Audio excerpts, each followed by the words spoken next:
Good evening and welcome to the special meeting of the Guilford Board of Education. It's been noticed to vote on a budget to move forward to the Board of Finance for the fiscal year 2018-2019. I think I just want to mention just briefly that I think this is, of all of the things we do in a year, this is certainly one of the more important ones. The reason being that the budget is not just spending levels, but the budget and dollars and programs. It really does reflect what our priorities are as a district, and so to the extent, yes, it's electricity and it's water and it's positions and it's buses and the rest of it, but it also really is a reflection of what we all think are the community's values, and so what is important to us. So I think Dr. Freeman and the administrative team have taken the budget preparation process very, very seriously. I think all of my colleagues here on the board have taken it very seriously. We've already spent a lot of time working on some of the alternatives, I think I can assure the public without hesitation that this is all of us on the board take this extremely seriously, recognizing both the importance of the services that the school district is providing, but also the need to do it in the most efficient way, and recognizing that there are limits to what programs can reasonably be funded by people in the community. So Dr. Freeman has presented his proposal to the board. I think we've heard from the public last week in a couple of very well-attended hearings. I think we've all had some other emails and other communications. I'd suggest that we start with Dr. Freeman's number and then either make additions or reductions. Dr. Freeman's number currently is $60,169,175, which is a 2.58% increase over the current operating budget. I think I did mention to the board at the last public hearing on the budget that I did speak with Mr. Hoey, the first selectman, about the turf field, the old turf field, I guess I would put it at the high school that is used to play varsity football, among other things. That field has been tested since we were together last by an outside consultant who advises that with proper maintenance it does not need to be replaced in the next fiscal year. Probably does need to be replaced in the fiscal year after that, but that we will have at least a year of additional use out of it. So Mr. Hoey advised that the Board of Selectmen was not likely to include their contribution of $300,000 for the half share of the replacement. And so one possibility for us would be to remove that amount or some similar amount. I think Dr. Freeman has let me know that Mr. Gurnham, who is present, has some ideas that if we didn't remove that entire amount out, that he has some ideas about how that might reasonably be spent on capital and on facilities. So that's one possibility. And I think Dr. Freeman also should give us an update on the bus transportation bids, and I think we should summarize really where we are and how we got here, because I know there was some question about whether the process was bid and why were there only 2 bids that came in, and maybe you and Mr. Bowden can talk to that. Yeah, I'd be happy to start that. So starting from the beginning, we were coming to the close of a 5-year contract with STA, Student Transportation of America. It was a contract that was very much in our favor. It was built on 5 consecutive years of 1.5% increases, which was not keeping pace with even cost of living increases. At the end of that contract, we initially met with STA to inquire if they would be interested in extending that contract without going out to public bid, and they expressed no interest. They made it clear that there was going to be need for a market correction, and they preferred going out for public bid so that they wouldn't simply be providing a significant increase without providing comparison. We put together a bid. The bid package was modified to include the work that we have been doing on high school start times. We made it clear in the bid that the winning company would be required to provide support to our ongoing work, examining start times, and in fact, we included in the bid a number of alternates. They weren't required alternates, but a number of alternates that companies could choose to bid on. We held a mandatory pre-bidding conference before meeting before putting the bid out formally, and 5 local companies did attend that mandatory pre-bid conference. The bid then went out, and ultimately we only received 2 bids on the contract. Our existing company, STA, bid to maintain the contract, and a second company, Specialty School Transportation, bid as well. Essentially, both bids included an increase in year 1 of approximately 20% over our current spending, including increases for the next 4 years of the contract. We weren't surprised by that. We had built a budget figure into this year's budget process, and we were calculating approximately a 20% increase for this year. It's fairly easy to look at other current bus contracts, see what the current market value is, and know what those competitive bids will bear. We brought those bids to the board. We had lengthy conversation. The board and the administration were disappointed both in the small number of responses and in the significant dollar increase that we would be recognizing in that bid. We met with both of the companies. We asked both companies to please try again. We asked them to revise those numbers. We asked them to give us a better response. And in the case of STA, we asked for them to prepare a 1-year extension as well, considering the possibility that we might not award this bid to either of the vendors at this time. We asked STA to provide us a 1-year extension.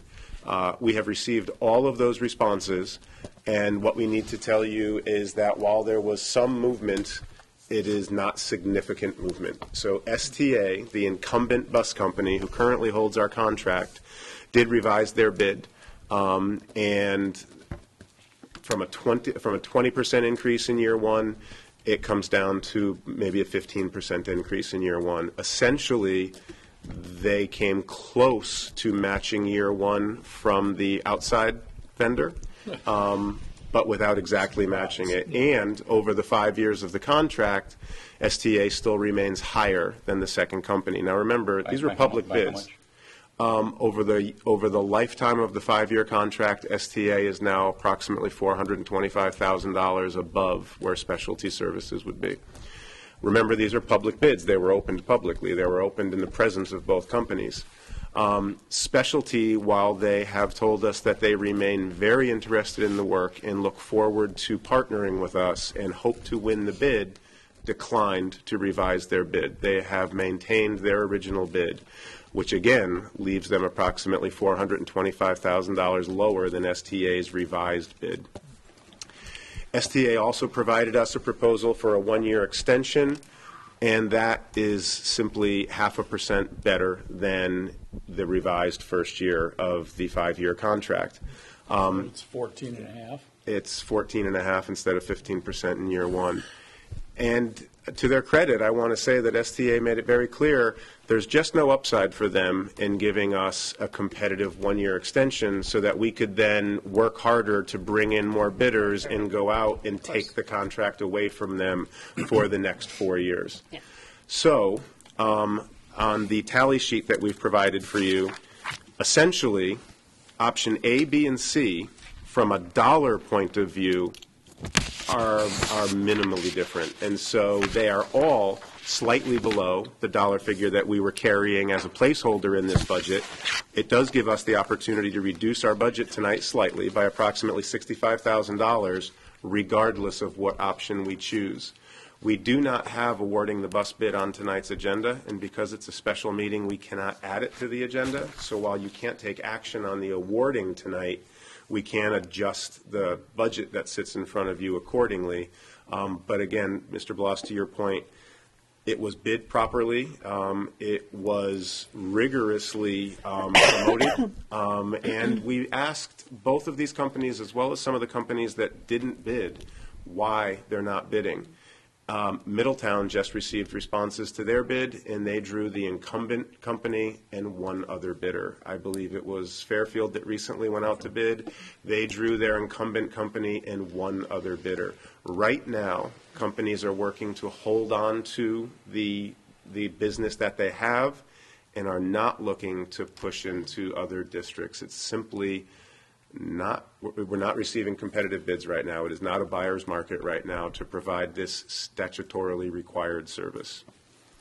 Do you have an exhibit of the bus bids that you were just referring to, the A, B, and C, that we could take a look at? We will, yes. We do have it available. We didn't bring it tonight because it's not on tonight's agenda, but we can make those available to all of you, and we'll certainly have that before we ask you to take action on awarding the bid. And we will have a recommendation on one of those three options for you before we ask you to take that action as well.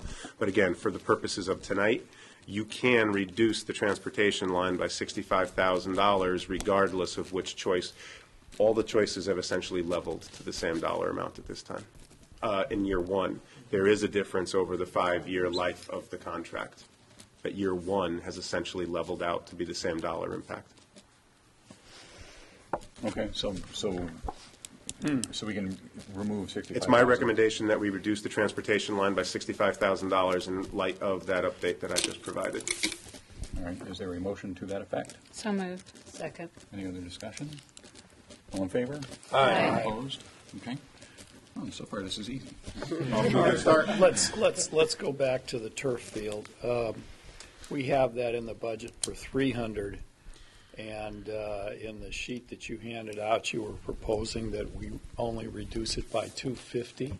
So when we directed Mr. Gurnham to include that cost in his site improvement line, he was required to remove other projects in order to carry that dollar amount. And so as we look at not needing to carry the expense of replacing the field, I would like to provide the opportunity to bring some projects that were pushed out of that line back into that line. And Mr. Gurnham is here tonight. He can certainly join us and talk about what ideas he has for those dollars. Yeah, why don't you do that? But I want to make sure. Go ahead, Mr. Sansky. Am I missing it? It was a $340,000 proposed increase in the site improvement line, as I read it. But Mr. Gurnham, maybe you can just tell us what you would do if we didn't take out the entire. And are we still going to be replacing the bleachers? That's another question. I think that's part of the same. Yeah. It's that, well, 300 was for the replacement of the turf and 100 for the bleachers, correct? Yeah, no, they're separate. Yeah. So there may be more You room. can, Just slide that closer to you. So, we'd still be replacing some of the bleachers, probably about half. It's actually not replacement. They're actually new bleachers. The existing bleachers that we have for the new turf field came off of other fields, and they relocated them. So they're used in multiple locations. They're older. They were recommended by our inspector to be put on our replacement list. For this So, year. right. So our goal was the budget was $100,000. I believe with the changes that we made, I cut it in half to allow some bleachers for the first phase, and then next year we get the second half of bleachers. So you probably have 2 stands done there. But not directly related to the carpet replacement. Correct. So that would be 50 then. 50,000? Yep. Okay. Some of the other projects that we reviewed and pulled out of the budget, as you know, now that we're moving forward with the energy performance contract, we're doing lighting in a lot of the buildings. One of the projects I was trying to get involved with and get completed was the replacement of the ceilings at Adams. It makes sense to replace the ceiling, even though we're reusing many of the fixtures, to have it all done at once. So we replace the ceiling and then put the existing fixture back in place. So we have new ceiling, technically new lighting, even though the light fixture itself is older. So it would really enhance various corridors at Adams. is that in addition to what's already in the budget? Correct. Yep. So it says here, install new ceiling and lighting phase 2. What is Yep. that? So that was just one floor. So we have 3 flights. So we started this a couple years back. So if you go into Adams and you go down the main entrance hallway towards the office and the cafeteria, you'll notice it's new ceiling, it's bright, it's very nice. Again, that's all LED lighting. We put in it a couple years ago.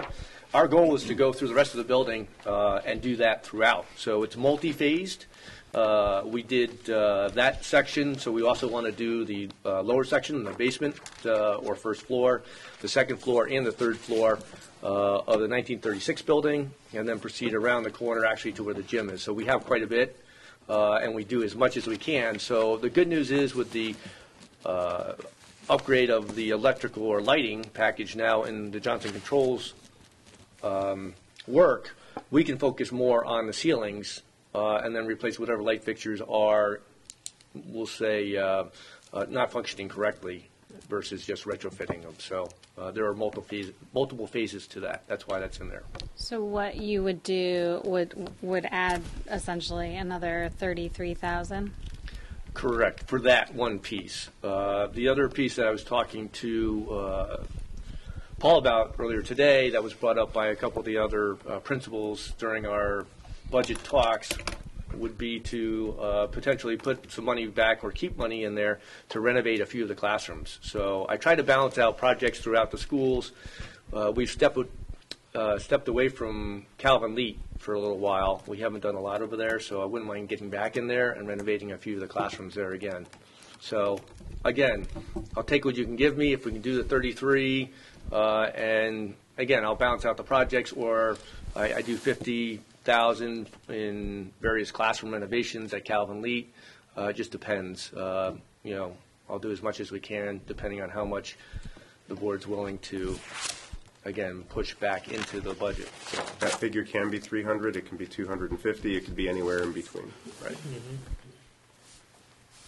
So another project, just to put it out there, it probably costs us somewhere between $30,000 and $40,000, is upgrades to the hot water system at Guilford Lakes. There's actually multiple classrooms that don't have hot water. They only use cold water. That's the way it was originally designed and piped. We had a request from the principal and from the teachers over there. Long term, we could eventually add hot water to that in the building. So again, it would be something that, depending on the cost and, again, what we get through the budget, these are things that have been pushed off in order to develop the budget. So. Okay. What are people's thoughts about that? Or maybe we want to circle back to this after we've gone through some other things and kind of see where we are. Yeah, I would rather do that. Okay. Any other questions of Cliff on what he would do? Okay. All right, thanks. Yep. Is there an update on medical insurance? Yes, the update on medical insurance, and it's a reason that you see it there and the dollar figure has been removed. At this point, Joe Spurgeon is not comfortable making any recommendation for reduction in the medical contribution. We thought we would be able to have one. He's continuing to work with Anthem. There may, in fact, be a reduction, but at this point, he's not confident making that recommendation today. It might only get made to the Board of Finance before they are required to approve both the town and the school's medical numbers. We have some activity numbers, and Joe is not confident in those right now. He's working with Anthem to try to clarify some discrepancies that he sees in the numbers, and he's just not comfortable recommending any reduction for us tonight. Again, we might see a reduction at the Board of Finance level if he can clarify some of those questions and have a recommendation that would be made directly to the town. Okay. Yeah, that's a good point, that if there are changes, we're very early. We're very early. And there are changes. If there's better information, we can always go to the Board of Finance and say, look, you can reasonably remove this. And we've done that before. Yes, we've done that before. He worked to have those for us this morning. He thought he would have those for us this morning, and quite honestly, I appreciate his conservative position. I'd rather have something come up later than make a change tonight and find that we exposed ourselves. So the other one of the, maybe just go through these two other possible reductions that are on your sheet anyway. We do need to build in some number for potential retirement savings. In other words, when a senior teacher in a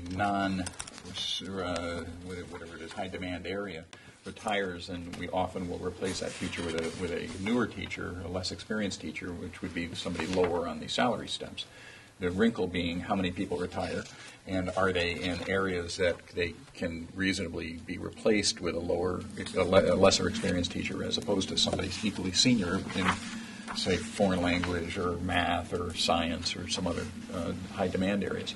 And for better or for worse, we're in the end of January right now, and we have no idea how many people are going to retire. And the range has been from, I think, the 4 low to is 36. 4 to 36. I don't think it's rational to expect 36, and I don't know that it's rational to expect 4 either. So this is a little bit of this is the best we can do as an estimate.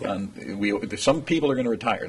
We know that, but we just don't know where, and we don't know in what areas. But the number I provide is very much a placeholder. It's a number for conversation.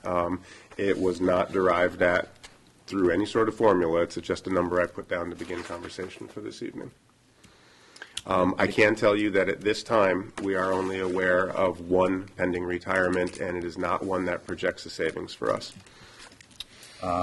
So then the other item that you've at least put here is a possibility of an elementary school classroom teacher, depending on enrollment, obviously. That would depend on enrollment. We're currently projecting 12 kindergarten classrooms. If we were to come in low in any one of the 4 schools, we could possibly reduce that 12 to 11.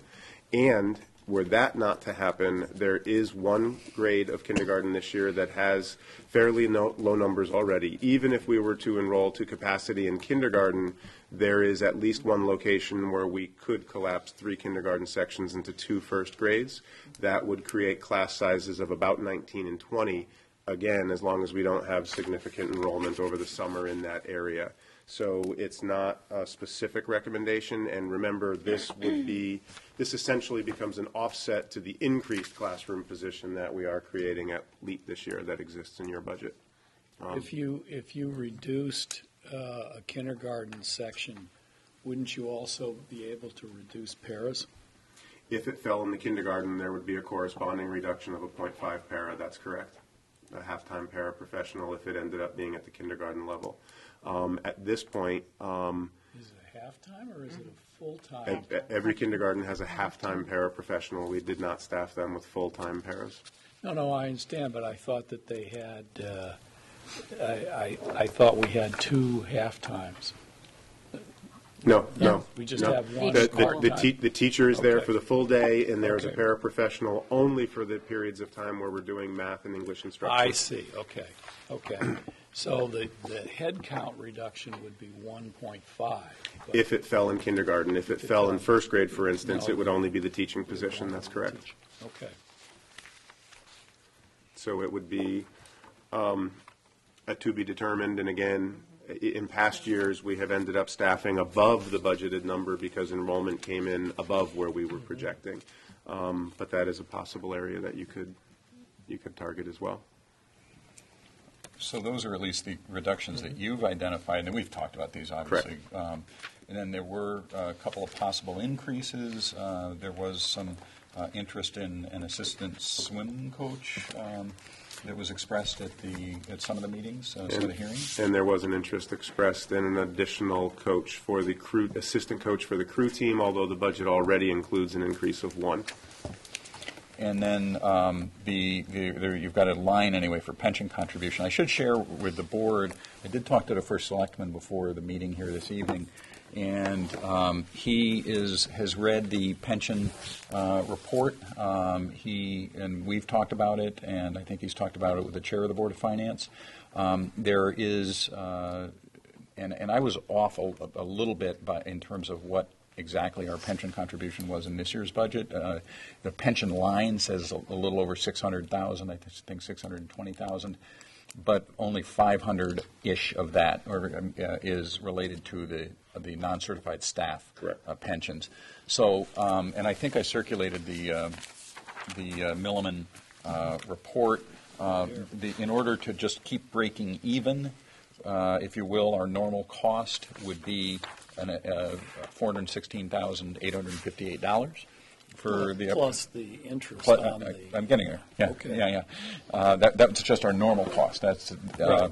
Then the amortization charge is $482,149, which is effectively trying to undo the deficit, Right. if you will, and then the interest of $60,683, which is on that amortization cost. So the actuary is recommending a contribution of $959,690, and we built in $500,000 on the non-certified. So the first, I wasn't clear that 100 of the pension was not from this, the non-certified staff, but Mr. Hoey indicated that he thought the town would support an increase or a payment into the pension fund from the medical surplus. And we have done very, very well over the last 2 or 3 years in terms of medical expenses, and so we do have some surplus money available that I think we've talked about this, that it would be a colossally bad idea to use that for recurring costs in the budget. That's one thing the state of Connecticut did to get into trouble, although they did other things too. I don't want to limit it. So I think that and that was money that was Board of Education appropriated money or approved money from earlier budgets. And so anyway, I think Mr. Hoey would support a significant increase in the pension contribution from that account, which I think is a really, really good idea. Which means we would not have to consider adding additional dollars to the operating budget in order to help move in that direction. Yep. That would seem to make sense to me. What kind of a number, Like in the area- as the liaison to pension, I can tell you that the drumbeat from the pension committee is getting pretty heavy. We have a $3 million deficit in our fund, and we have the duration of the liability is only 13 years. So, it's not like we have forever to make this up. So, there is a note in the report about that. Although contributions in the contribution, beginning in 2014, the contributions made by the Board of Ed to the school plan have been based on the actuarially determined contribution. Although contributions made by the board have been lower than the actuarially determined contribution since that time, they have been at least equal to the normal cost of the plan. The board is committed to increasing contributions over a period of time after which the contributions are anticipated to equal the actuarially determined contribution.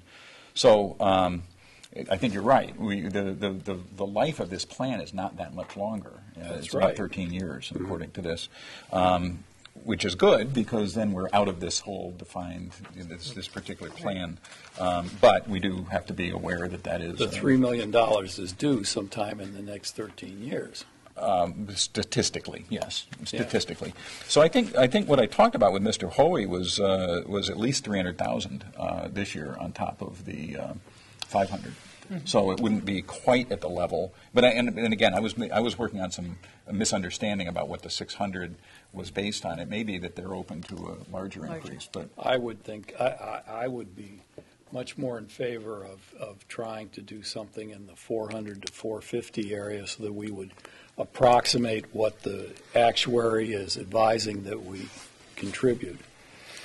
We've been holding this actuary off for as long as I've been doing this, and at some point we've got to actually start putting that money in, and he's saying that we should be putting in $959,000, and if we put in 500 from the operating budget, we ought to put in at least 450 or 460 from the medical, I think.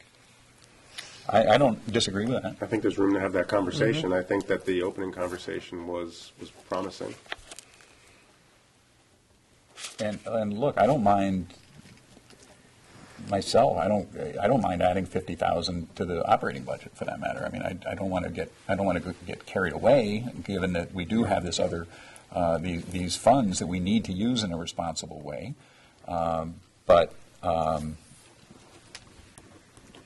So you'd be willing to go to 550 from the operating budget, and I think we should talk about it. Yeah. I think it's. I think we have been exponentially more responsible than, say, the state of Connecticut when it comes to funding pensions. We're not in Low bad shape. bar. I was just- Well, I gonna say, understand. But It is. among the town plans, we are the least funded. Yeah, I have some thoughts about that too, but whatever. It's Well, no, but I mean, that's, okay.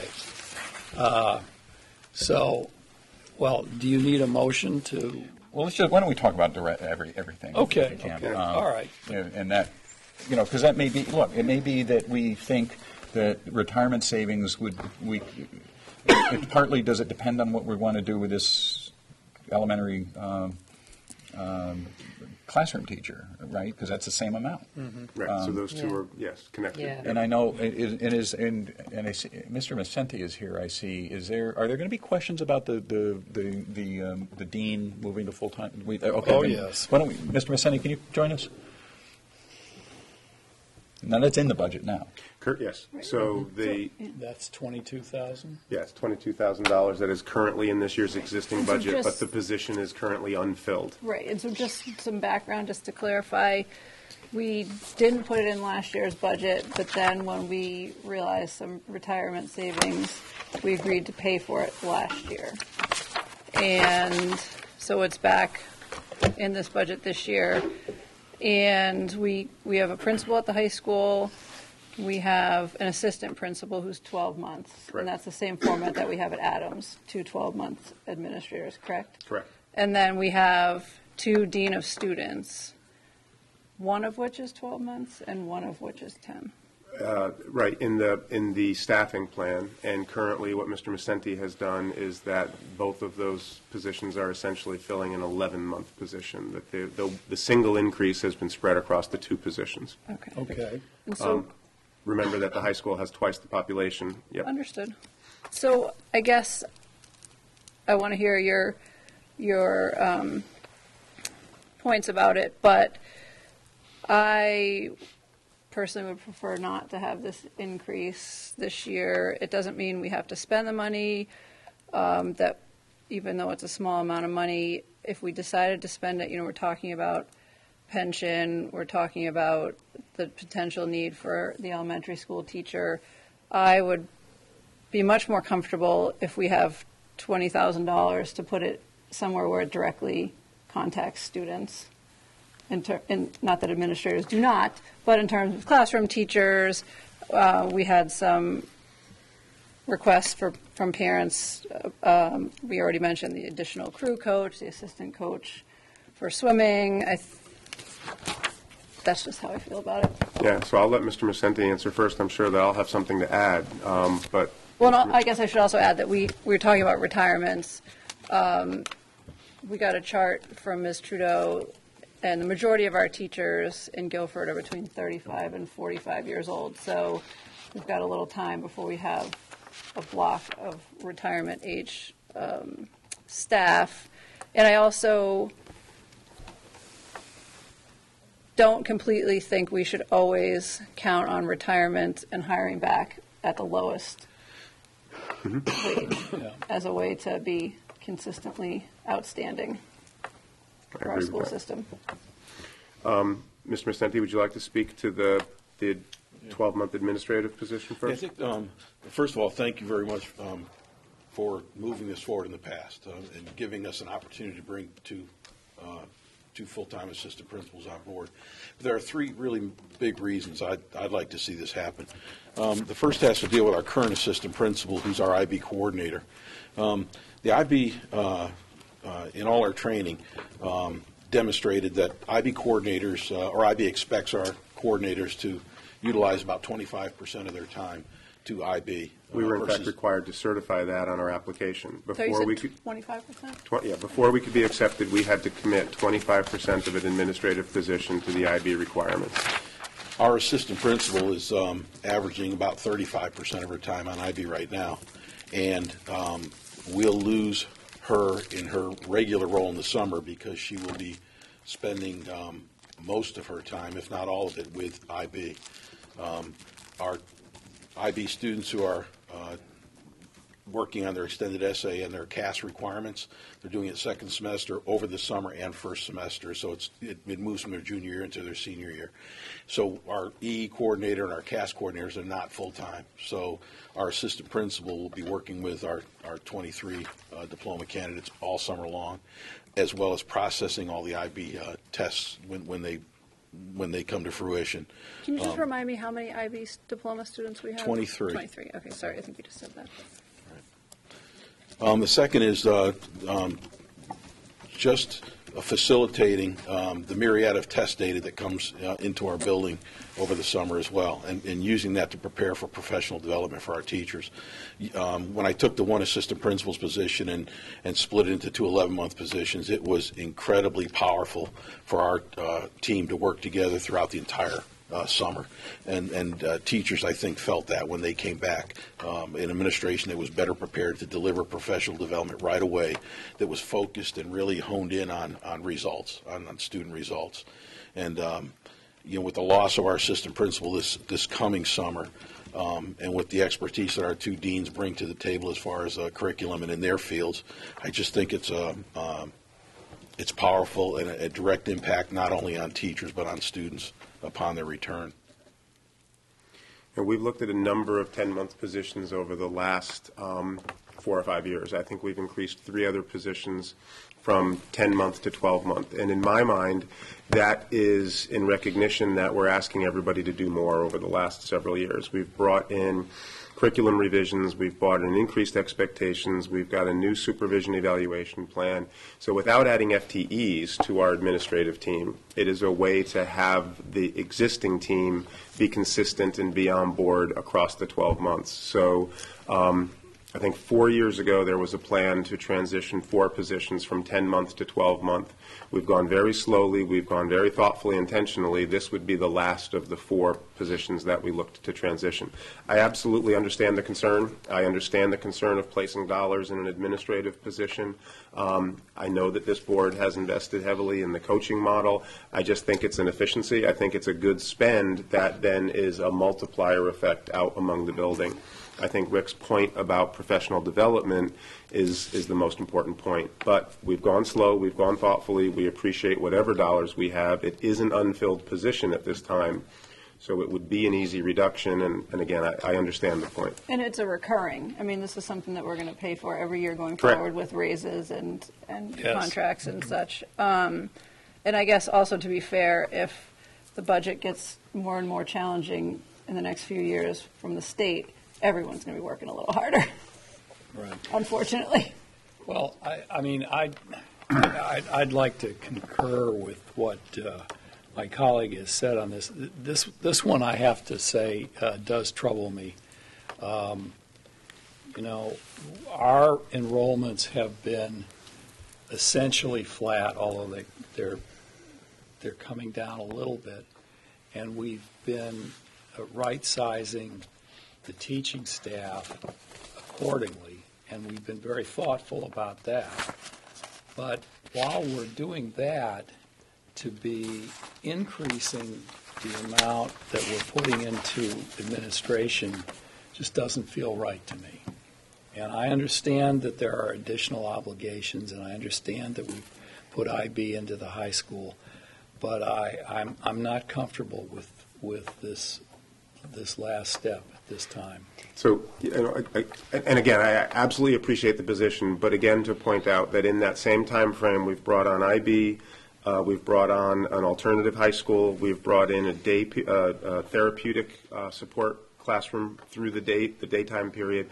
We are asking more and more, and I understand, but when you're asking more and more of the team, leadership and administration becomes enormously important in monitoring, shepherding, and focusing those efforts. So again, I understand the position. I absolutely do understand it. I just wanted to make sure that we fully explained our position before moving on.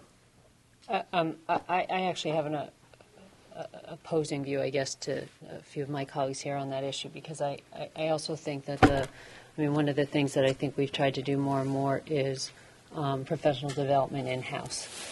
And I think that has turned out to be very successful on multiple fronts. We have learning coaches in the lower schools, but not in the high school. And I would support, I think $20,000 is a small amount to really support that process of PD. We made a commitment to this IB program, and I think if the IB program is taking that amount of time of one of the administrators, I think we need to make sure that that we make sure that the work that is thus cannot be done by that person is done and is done well. So I would support keeping that in the budget. I will just note, we have not increased FTEs in administration since we reinstated a special education position that was cut during the collapse in 2008.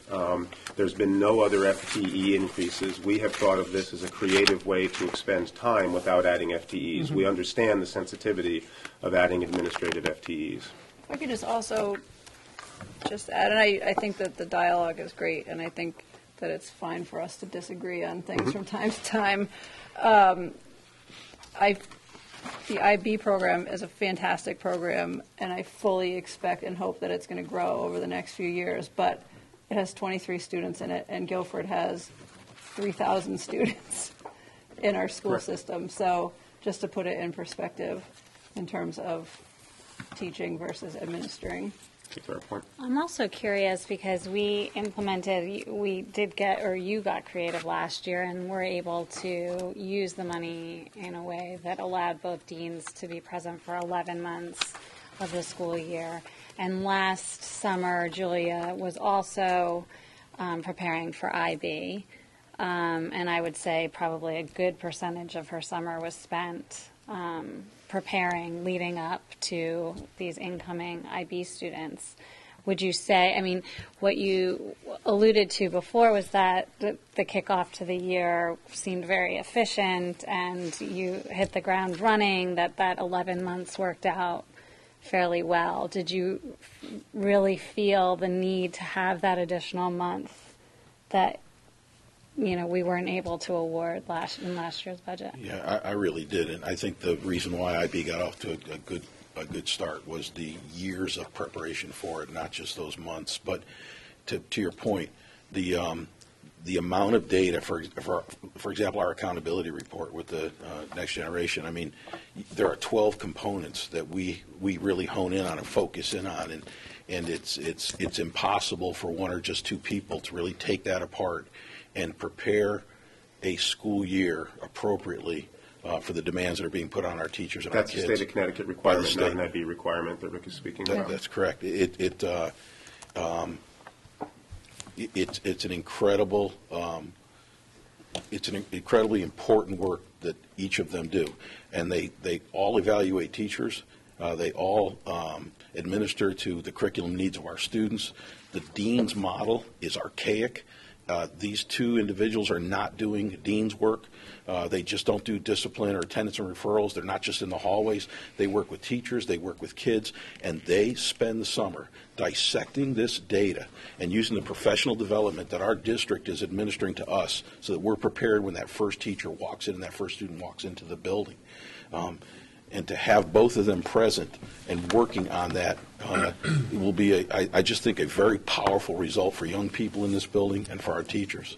So you really felt like even last summer with the 11 months that the time was lacking. They could have used but it was so different to have both in there for that amount of time, and we could have probably done so much more if we had them both for the full time. It's also worth noting that this is the first year that we'll have work product from students. Rick mentioned the EE. Our students are creating the extended essays for the first time, and they are collecting their CAS, and the acronym is escaping me, Rick, but that's Creativity, Activity, and Service. Right. So it's the first time that we have a year's worth of student product.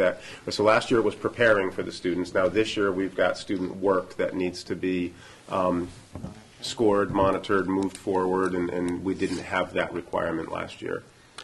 Did I hear you say there was, I'm sorry, 3 reasons that you wanted to bring out for this? I've only heard 2. What was the IB we spoke to? It was the data piece and then the professional development. Okay. Can you help us understand a little bit more about what's required in the summertime with the students? You're saying the students, they aren't taking a break anymore in the summertime. They need support and guidance all through the summer. Can you? Yeah, the IB students have specific and their advisors have specific guidelines and timelines that they must meet for the extended essay, for example. I don't have specific timelines on how often they'll come in to see our assistant principal, but each one will be utilizing the summer to come in and do mandatory checks on their extended essay with the assistant principal, as well as the creativity, action, and service project as well. It's not daily or even regular instruction. That's correct. But it is monitoring of an extended project that they're working on over 2 years. And it's not something that can take a month break, is that? No, it'll be throughout the summer. Right, so it's not like they can take a break from that. They have That's to correct. continue, okay. But there is one person that's doing that for 12 months.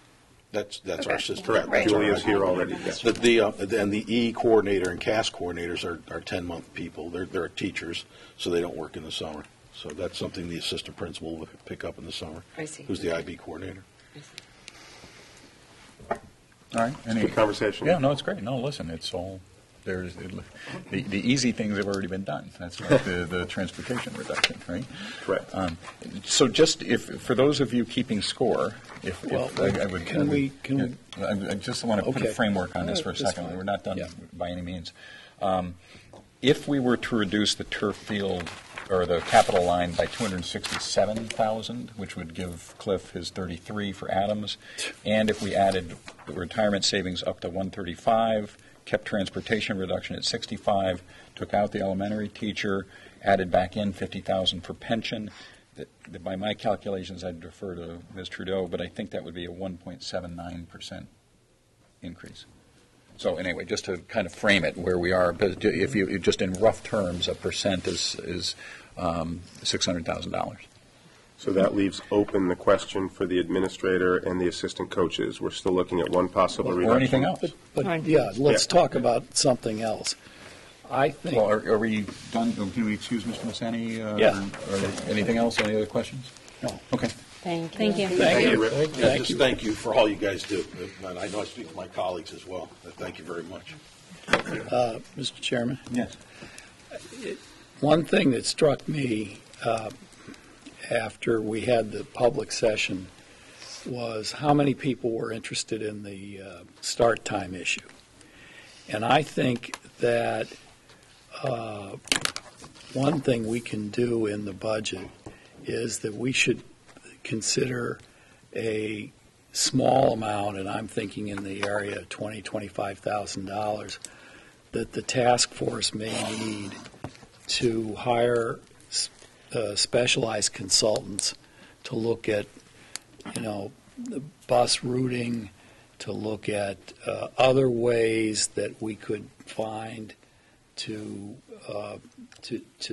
implement this goal, which all of us on the board want to get to, but we are having trouble implementing. And I think that if we were going to spend $20,000 or $25,000 on possibly an additional administrative time or having that money available to the task force to be able to draw upon expertise as they need it over the coming year, I think I'd be more inclined to go with the task force. Well, I talked to Dr. Moore over the weekend, and he didn't ask for that. I don't know what he would use it for. I mean, I defer to Dr. Moore on that, and certainly if he came to us with a request for funding. We brought in the district management group. I was just going to say, we have done Right, that. we brought in an outside firm to take a look at our bus routing.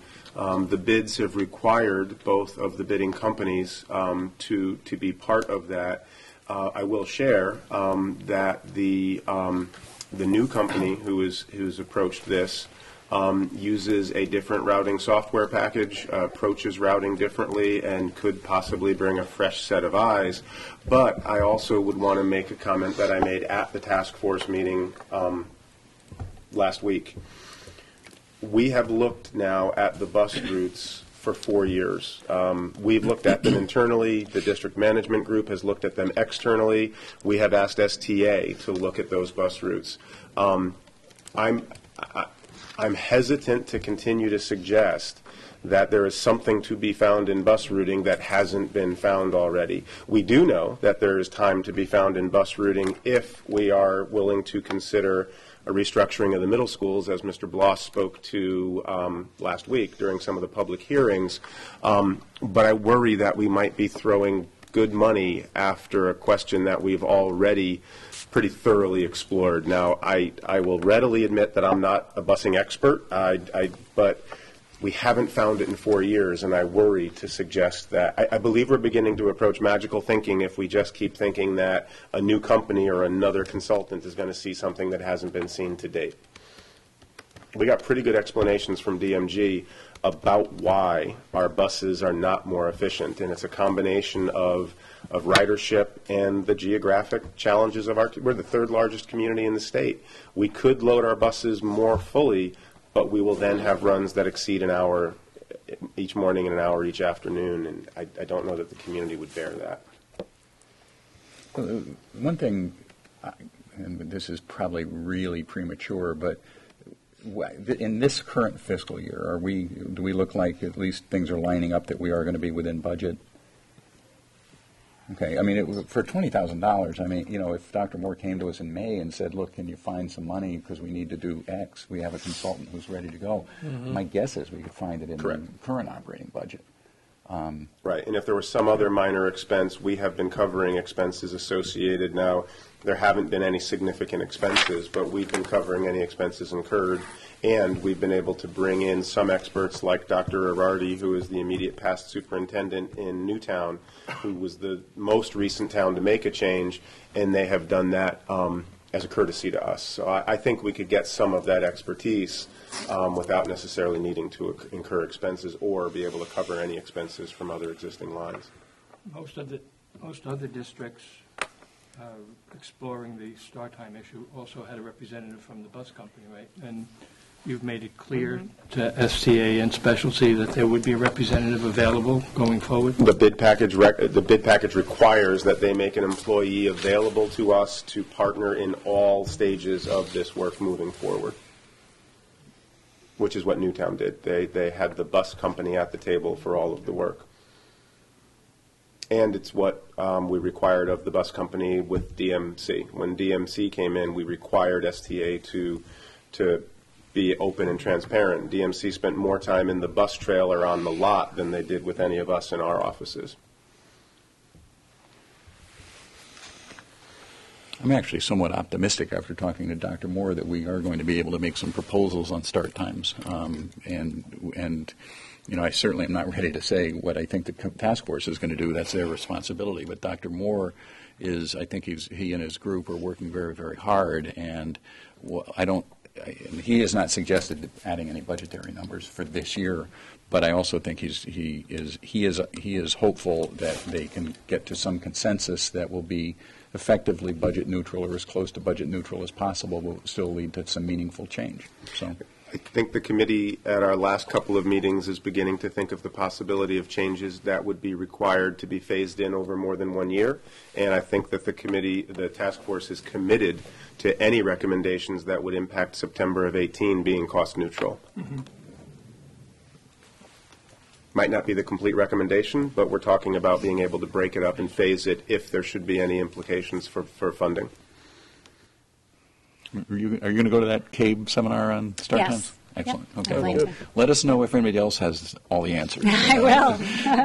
Bring them to us. I'm hoping for that magic bullet. Yeah, Right? well, May I ask a question which is not necessarily going to change any budgetary amount this year, but it's something I brought up in an operations committee meeting, I think, a couple of months ago, and I just want to flag it again as something to think about. This is in pupil services and contracted services specifically. At what point? Sorry, I was going to give you a page number, and I don't have that. Yeah. At what point do we think about some of these contracted services as actually perhaps representing an FTE on site rather than contracting for this much PT or this much? Do you know what I mean? I mean, Yeah. so this is it's a growing line. It's a Yes. growing line because we are expanding in-house and able to keep kids here, which I think for a number of reasons we think is a very positive thing. Every year. We look Okay, at, we go, I know you do. I'm bringing it up as something that I just, yeah, we go through that exercise every year with Mrs. Brown when her budget comes forward, and are there any contracted services that have reached that tipping point Exactly, where we right. would want to own the position, bring it in district, and make it one of our own? rather than continuing to pay it out, right? Correct. Okay. So oftentimes, however, the contract service is more responsive and more nimble to the ever-changing needs of that really small student Okay. population. So while we go through that exercise, we actually do believe that in the structure that we've created now that we have the core infrastructure in place, we need to continue to support that with the flexibility that contracted providers allow us. So the best example would be some of our behavioral specialists. Rather than owning that full-time behavioral specialist and needing to figure out how to get that person to where the students are, being able to have multiple part-time specialists on contract Okay. just gives us more flexibility and easier to follow the students as they move through the system and come in and out of Well, the I system. was just going to say, as you're talking, I'm thinking that your needs this year are going to be different than your needs next year. Correct. Okay.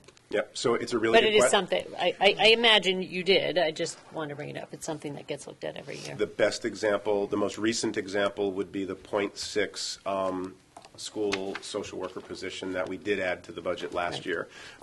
As we added those programs at Adams, we recognized that we had understaffed in that area in Baldwin. Adams showed the increased need, and so we now have that part-time position. Those were evaluation testing requirements that were previously being contracted out, and now we have the ability to do more of that in-house. So we do look at it every year, but it does provide us flexibility No, in contracting. you're making sense, Yep. absolutely. Okay, thank you.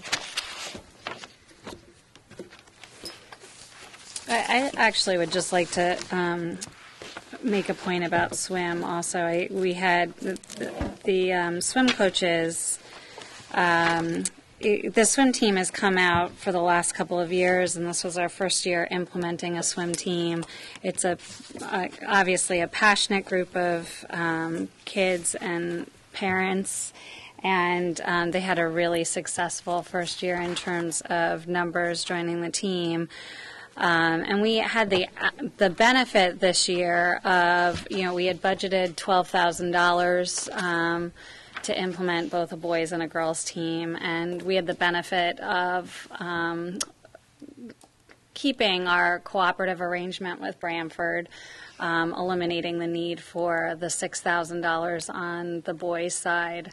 So essentially, we've given the swim team $6,000 in the budget for 2017-18. And obviously, there's a lot of costs involved with swim, transportation, pool costs, uniforms, and they've been raising that money on their own. And we heard the other night at the public budget forum that they are currently paying $900 per student for swim. So I just really want to support the idea of adding an additional coach for the swim team in the 2018-19 budget. I think that's important. What's the status of the boys' team in this budget, and what's the expectation about what is going to happen? So the cooperative agreement is a 2-year agreement, so we're in that agreement in the current school year in which we sit, and that was the year that we had monies budgeted, but they weren't need to be expended.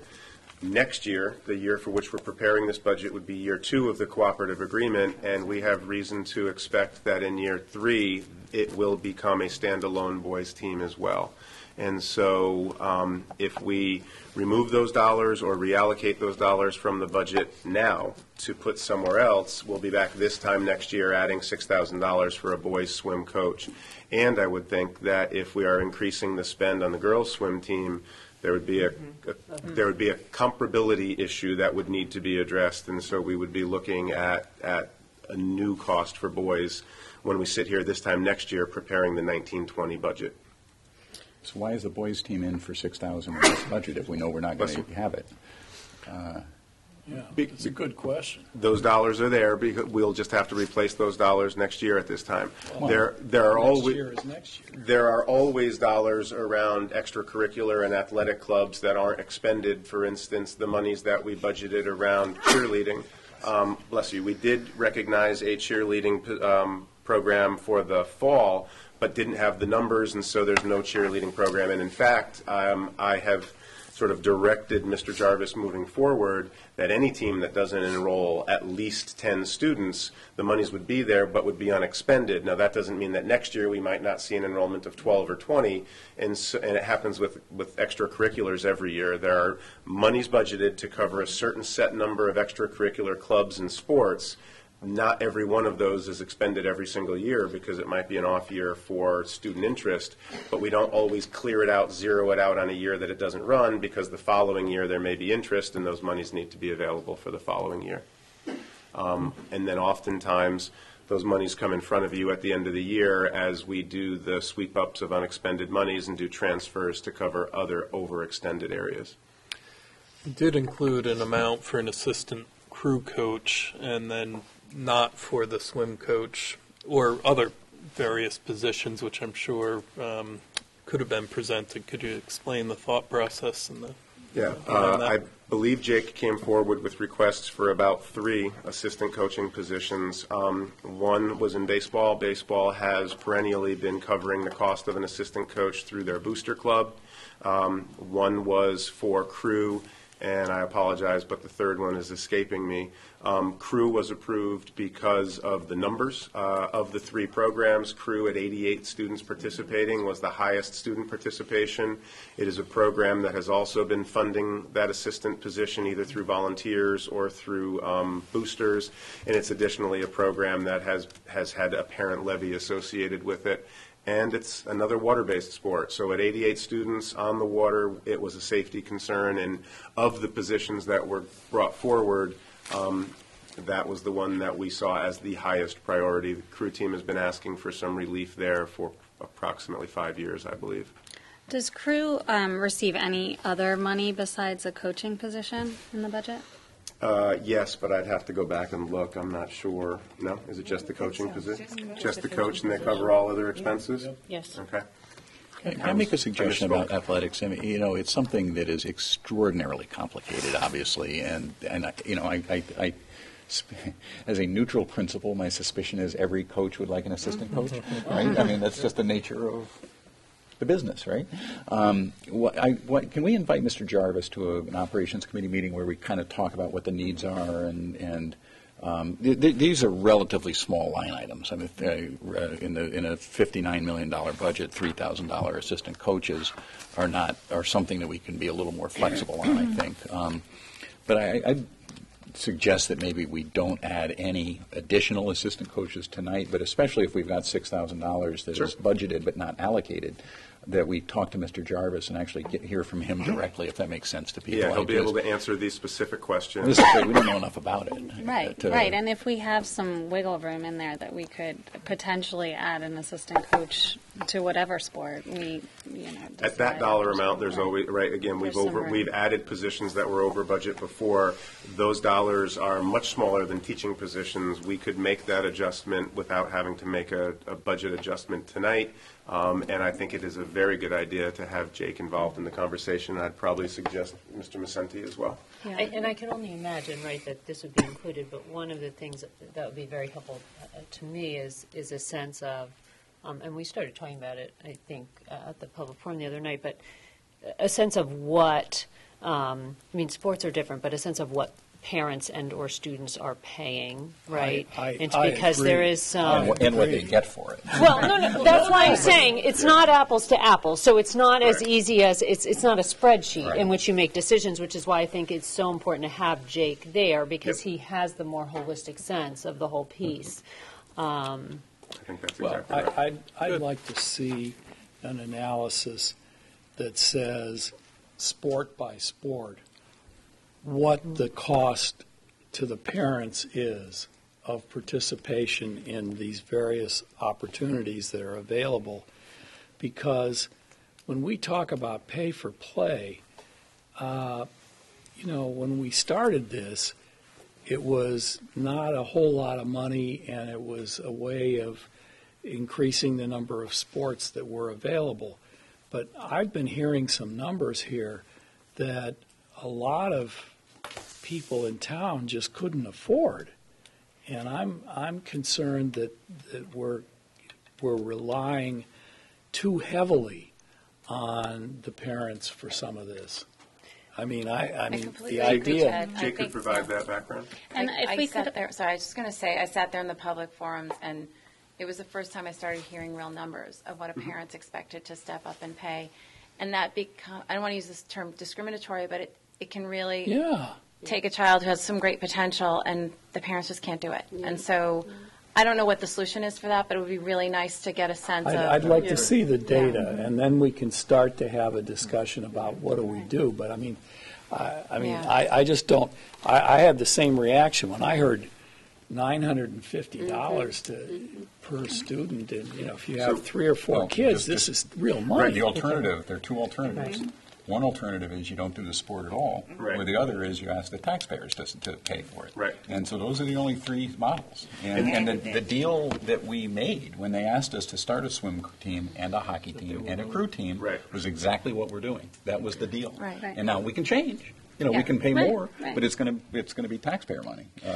So I'd love to see, too, just because I think it would be beneficial to see, and we can ask Jake for this as well, but just to see what sports, it's not broken down in here. We just see, a line item for transportation, say, but to see what sports are receiving additional dollars outside of the coaching positions. Yep, we can do that. And the only thing I would caution you about or warn you about is that determining whether or not it's a fee, a contribution, and whether it's required or volunteer gets muddy. Because for some of the sports, like hockey and swimming, where there is an identified ice or pool time, there has been a required fee associated with it. But for many of our other programs, I believe, like football and baseball and maybe fencing to a degree, there is an expectation from the Boosters Club that every family makes a certain contribution. And while that's not a fee that the school requires, many parents read it as exactly the same obligation.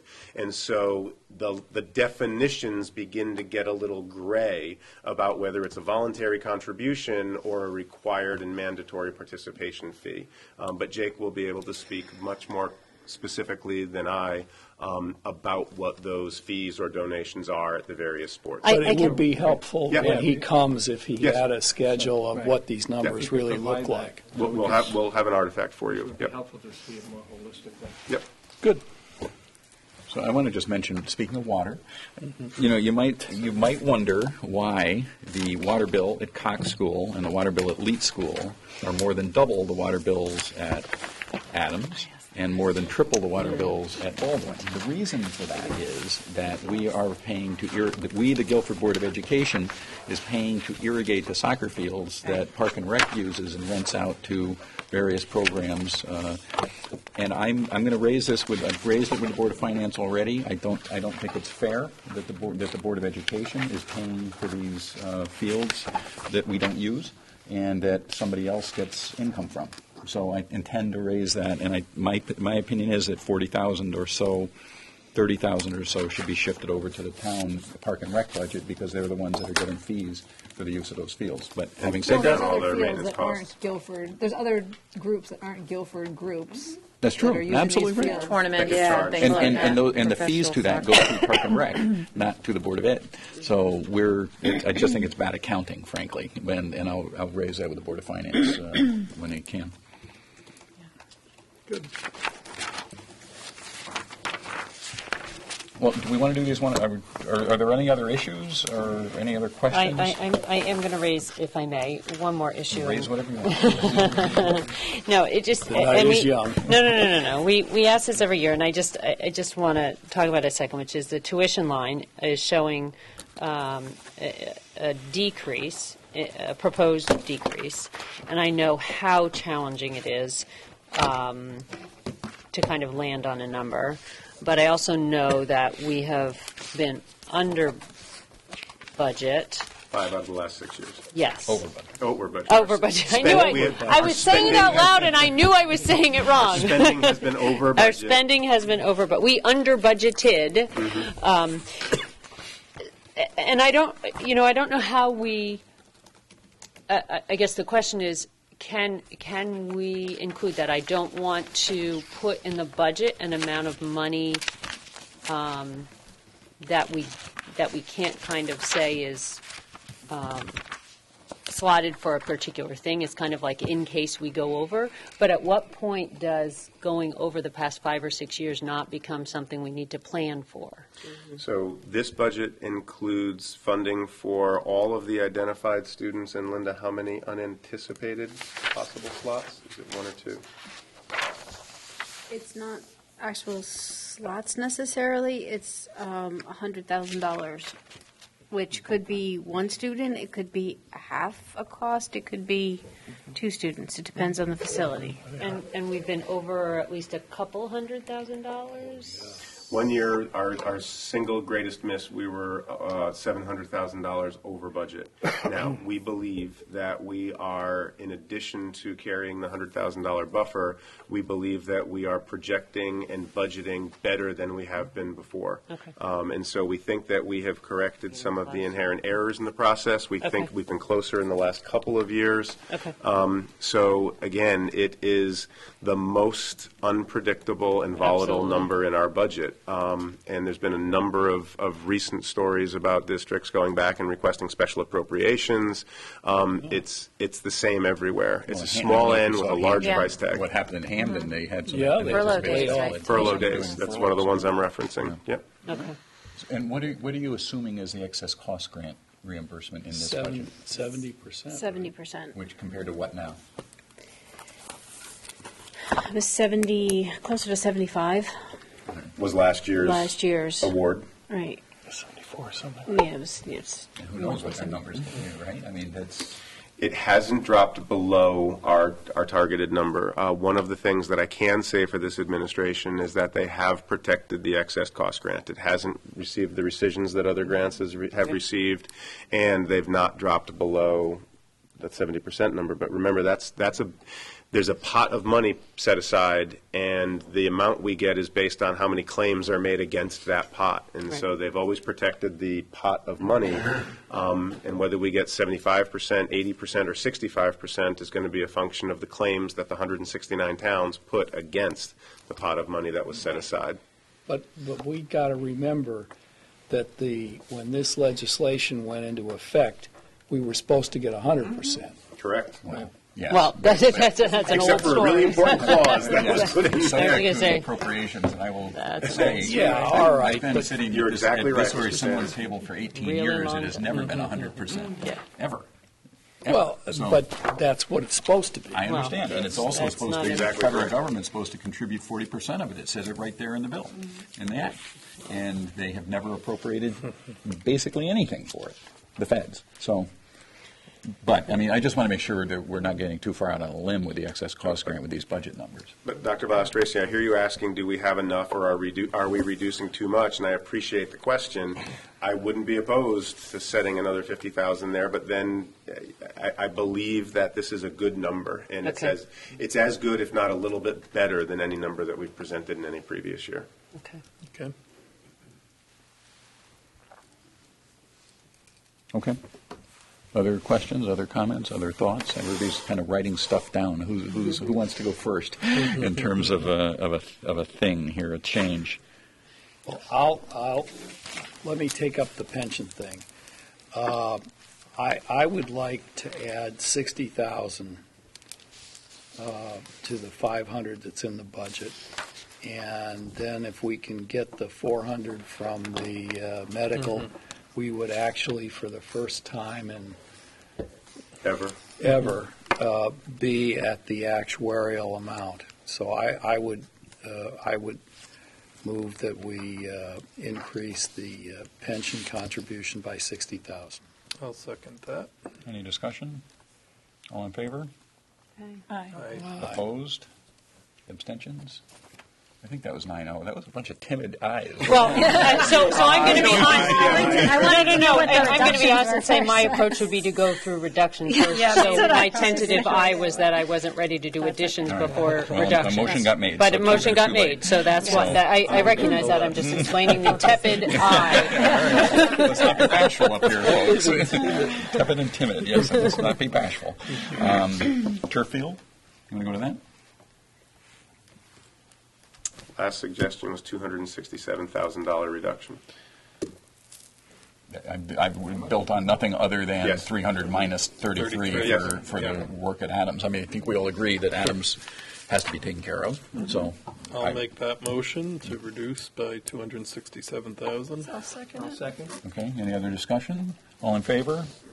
Aye. Better, good. That was almost in unison even. That was Easier one to be confident about. Transportation, we already did. So, go ahead. Oh, I'm sorry. So transportation, We already did. agreed. Already, Right, yep. right. So with retirement, 150,000 is about three. You're looking and at a half, approximately three? $35,000 in savings from somebody going out at top step and bringing in a teacher at first or second, so Right. 35. So it could be anywhere in between. Right. So it could be, you Could be. might save $10,000 worth of retirement, it could be 20, anywhere up to 30, but it doesn't have to be, based on, trying to get the quality and the replacement costs. So, it's not really a number that we kind of figure, but if we think 140, you're looking at 2 or 3. Yeah, 100, you're talking about at least 3, Three. maybe 4. No, not 100, no. Because you're really only going to get beginning step teacher is 45,000. A top step teacher is 90. So it's going to be $45,000. 45,000, so you're looking at 2 If per you 100,000. can go, if you Yeah, can go but first it's step, hard to you can't go always do- from, top step to bottom step. That's the ideal. Yes. We've been So averaging that. We've been kind of talking 35 to 40,000 at the most for Yeah, because it's a savings. I'd like us to get away from this idea of we've got to hire people just right out of school with no experience because we need to save every single penny in the classroom. I think that's a mistake. That's why it's been more like 35 and not 45, because we So at 150, that would be about 4 Yeah, retirement. I'll tell you, I'd be a 4 lot in the more. right categories. Yes. I'd be a Well, that's lot on more the, that's comfortable. on the low side, because I was taking 35 No, as I opposed mean, to 40, science 45. may cost us more. Right, right. Or world language or something. Correct. like that. Well, we could- would anticipate more than 4 retirements. Not necessarily. Not in the category where we're going to save money. Well, in the event that a retirement is an administrator, That's No true. savings. doesn't open up. Yeah, we're No only savings. talking about teacher because Right. administrators are not on step. There's no savings to any I- administrative retirements. I'd be a lot more comfortable at 100 than I would at 150. I don't want to be pressing the administration to go for less experienced teachers here. I think that's a wrong incentive. And I would also say that if, because I need to think of it hand in hand, if we're thinking of taking the extra elementary teacher out, not because we don't want to support the second to third grade at lead, am I saying that correctly? Kindergarten to first grade. Oh, No, I'm sorry. the Third grade to fourth Third grade. grade to yeah. fourth grade, not because we don't want to support that, because we do, but because we think that there could be a shift in teacher instead of, then I would keep the retirement at 100 if we're going to take that out. I need The to think of it elementary together. teacher. Yes, I need to Yeah. think of it together. I don't want to do 150 and then be voting again on another 50. Yeah, to be very, very clear for the community, the expectation is that that elementary position will fall in the district at one of the kindergarten or first Right, grade right, right, classrooms. right. There is no suggestion that That- is that's not the to support third to fourth the grade. third to That's- fourth yeah, grade that's why I athlete. wanted to Yep, make that's that a clear. very good clarification. Yeah. All right, so then are you making a motion? then? I'm making a motion that the retirement savings would stay at the suggested 100,000 here, and that the extra, that an elementary school teacher, at the amount 50,000 identified here, be removed because we expect that either a kindergarten or first grade teacher will not be needed. I'm not Yes. saying that in the way I want to say No, that. that's accurate.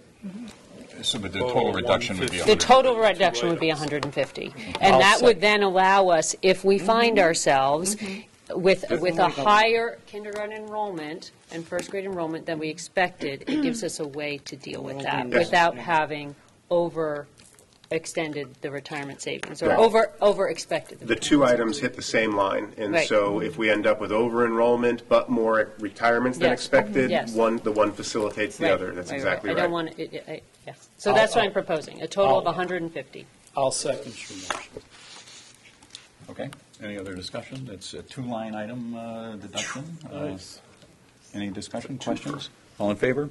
Aye. Opposed? Okay. I would like to make a motion, based on our discussion earlier, that we do not move the 10-month administrator to 12-month. Okay, is there a second to that? I'll second. Okay, questions, comments? I think I'm going to support it, frankly. I think that the case has been made.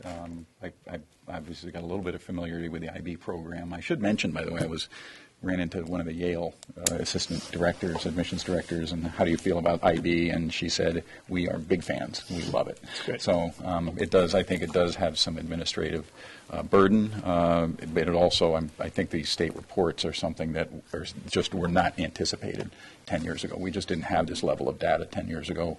And if we get too late a jump on it,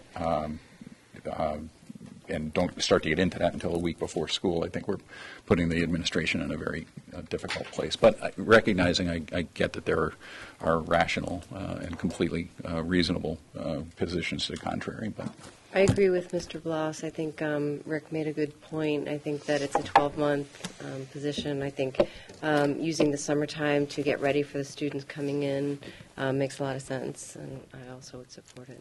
So the motion is to remove it from the budget. Correct. So those in And favor I'll of maintain my original statement that we have a full-time individual who is responsible for IB, and that there's currently 23 students, and I would prefer to see money go to teaching and potentially sports, which is also quite healthy. I would like, if I may, I would like to say that I don't think taking the 22,000 out changes the proportion of time that goes to IB. So while your point is well taken, I don't think this motion addresses that. But time is finite. No, I understand and that. so if the assistant principal or the dean is spending time on IB, that means she is not spending time on something else that needs to get done. And I am supporting that. My point is that if we are concerned that a large proportion of an administrator's time is going to a program that only supports 23 students, removing or not supporting the additional months doesn't change that. But she has the additional months, right? But it changes something. It takes yes. time away from something, whether it's which data compilation or... That's right, and I would like to make sure that doesn't happen. Yeah, fair enough. And the amount is 22,000? 22,000 would be the budget amount. Okay, any other comments, questions? Okay, so the motion is to remove the 22,000 from the budget. All in favor of that motion? Aye. Aye. Raise your hands. 1, 2, 3. All opposed to the motion? 1, 2, 3. Motion. Oh, wait, sorry. No, you're the other way around. Sorry, I am. You're voting in favor of the motion. Four in favor. Motion 5 fails against. 4 to 5. Wait, I'm sorry, I'm so confused. The motion was to remove the money from the budget, Yes, unfunding okay. that 2 months, and Gotcha. there were 4 votes in favor, there were 5 Five against. votes I opposed got it. to removing that money. Thank you. Yep. Right. Okay. Okay. So any other motions relating to the budget? All right. If, Ms. Trudeau, if I have done my math correctly, we are at $59,737,175. I'm sorry, say it again. $59,737,175. I'm off by $10,000 from you. So can I make sure that I have these accurately? We have a reduction of $267,000 for the turf field. Correct? Yes. We have a reduction of $100,000 for retirement savings. Yes. We have a reduction of $65,000 for transportation, and we have a reduction of $50,000 for the reduction of 1 elementary teaching position to be specified later. Those complete the reductions. We have an offsetting increase of $60,000 in the pension contribution. Yeah, I added 50. That's what it was. So are you at 59,747,175? Yes, 59,747,175, or 1.87% increase. Okay. All So, right. does the board need to take another motion to approve that total dollar amount? Yes, You've of approved course. amendments. Yes, right? of course. We haven't voted on anything other than what not to do. Exactly right. We voted on what not We to haven't, do. at the moment, We do have budget, $60,000 for yeah, that's pension. right. That's the only positive dollar That's all amount we we have have. right now. Okay, so then is there a motion that we approve in the amount of $59,737,175? $747. I'm sorry, I'm reading off my calculator, which is short 10. $59,747,175 to the Board of Finance for its consideration and deliberation. So moved. Second. Yes. All in favor of the motion? Aye. Opposed? The only addition. Okay.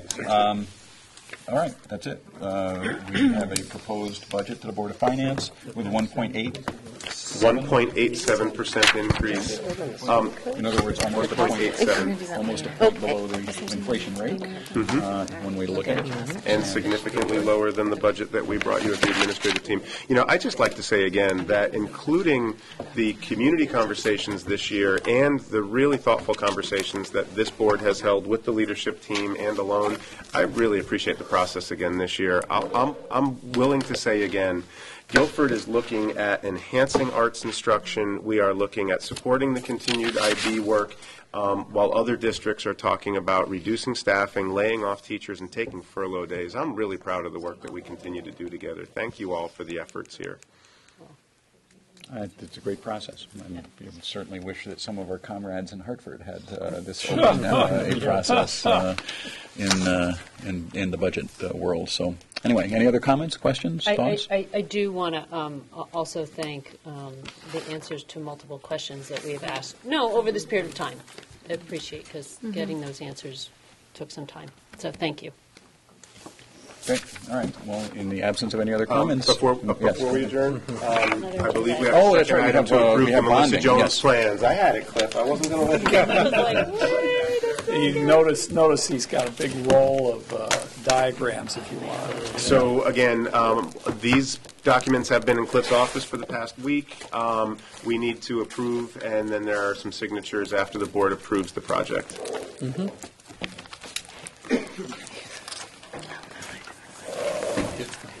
If the board approves the project, that is correct. That's how I should have said that. So I do go tomorrow to the state, hopefully, to meet with the state to get final approval from the state to actually go to bid. So we're looking tonight to have the Board of Ed formally approve the plans and specifications. This will allow us to file the SCG 042 with the state tomorrow at our meeting, which states essentially that it's been reviewed and approved by not only this board, but the Standing Building Committee. It's been reviewed by the fire marshal, the building official, the health official, and a couple other people as it goes down the list. So we're looking to have that done, and along with that, have the official estimate for the project of $975,841 approved to move forward. So the money and the funds obviously have already been previously bonded, over $1 million. So it's already been approved at referendum. Correct. Right. We just have to recognize that we have a official cost estimate from the engineer, Okay. and we're moving forward with that. So the specific motion that we need is what? To approve the plans and specifications as presented and cost estimate as presented. I would point out that the Standing Building Committee spent a fair amount of time looking at this and talking to the engineers and the architects. And this plan has gone through several iterations, which have saved a significant amount of money. That was just my question, is that the third, like the party review. So it's the Standing Building Committee, obviously Cliff and his team, and then the consensus is determined that moves it forward? Is that Yes. the normal process? Yeah, the state won't consider approval if the Board of Education hasn't signed off Right, on it. right. Is there a project number that we can make part of the motion, Cliff, or should it be the Melissa Jones project? I would just say the Melissa Jones project. There is a state project number, but I don't think it has to be included in it. Mr. Chairman, I would move that we approve this proposal. The plans and the cost estimates for the That's Wilson Jones correct. project. Okay. Second? Okay. Any other questions, comments, thoughts? All in favor? Aye. Opposed? Okay. Thank you very much. That's done. Thank you all. And what are we doing about bonding? I was just going to ask that. So the last item that we have, if we want to tackle this tonight, or if we want to tackle it at a future meeting, we have the bonding proposal that sits in front of you. It has not changed since the original presentation. We have the option of approving year one only, or combining year one and year two of the proposal and approving for a combined dollar amount. The year one proposal includes HVAC work at both Baldwin and Melissa Jones. Year two would roll in HVAC work at Cox and the window project at Melissa Jones.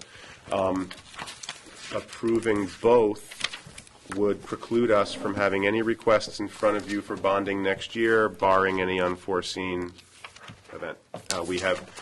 This is the next 2 years on our calendar. The town has on more than one occasion asked us if we could begin moving towards a 2-year request cycle rather than annual requests. This would allow Cliff more lead-up time to the 2019 projects and would provide the funding for the 18 and 19 projects.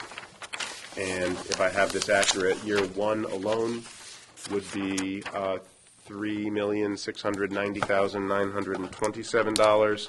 Year one and two combined, should the board choose to go in that direction, would be $5,931,056. And when does, we've talked about this, I know, in some detail, and we're trying to be sensitive to when the debt service starts declining on the high school project in particular. If the Baldwin and Melissa Jones projects were approved at referendum in April 2018, when would this debt service start to hit? When would that start to come The due? projects wouldn't be done or started until the summer of 2019. Just to give you an idea, when we'd start the project, Linda might be able to chime in on when they'd actually proceed to pull the bonds for those projects. We don't normally end up closing a project out until around December or January, when it's technically fully completed with the punch list and everything Yeah, else. but there would have to be some bond anticipation notes or something. I for think the they pull interim notes financing. prior to that, yes. So, But you wouldn't start actually spending big money until 19. The year two number I gave was what? That'd be the earliest. Yes, the 1920 budget year, right? correct, yep. No, wait a minute here. It's 18, 19. Well, if it's the summer of 19, it would be the 1920 budget year. Yeah, okay, yeah.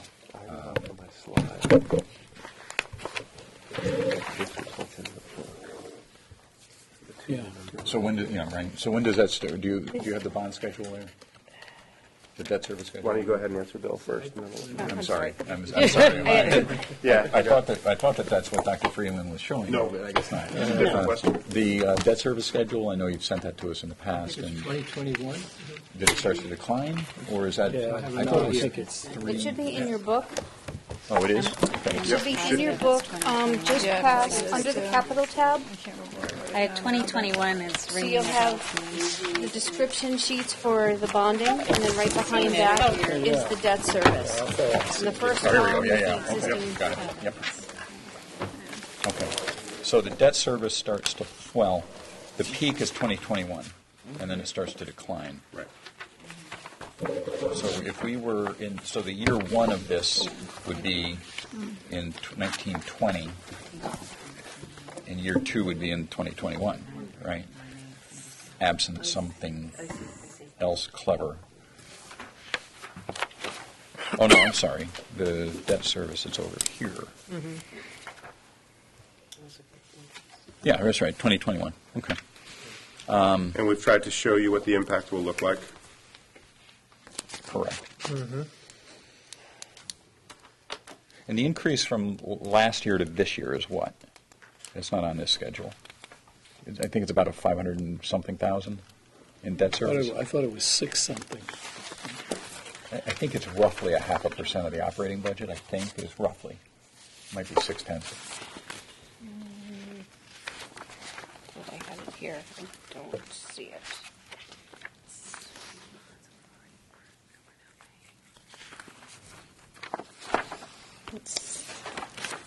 Sounds right, but I don't have the schedule. I think that's here. approximately right. I don't know. I'm sort of think we maybe ought to split these up, frankly, just because we don't need it this year, and I let people make the decision about whether they want to support it when when it's closer to the time that it needs to be done. I don't know. That's the way I would look at it.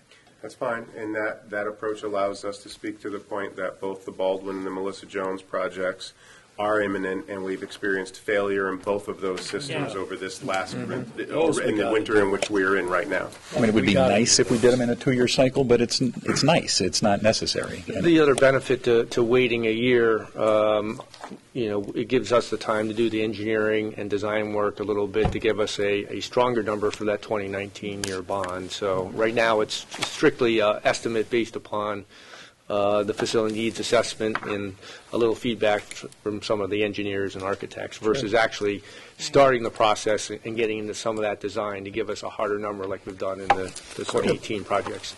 It's a $3.7 million request then for 2 very specific and imminent projects. Yeah, and we should just say, not only, these just have to be done. Yes. Absolutely. They've both experienced failure in this winter. And this comes under the heading, I think, that we've said that we are not interested in building schools in the foreseeable future. And the only alternative, if you don't want to build a school, you have to maintain the school. And so that's fine. I mean, these are both old buildings, relatively speaking. Jones is 60 years, something like, approximately 58, something like that.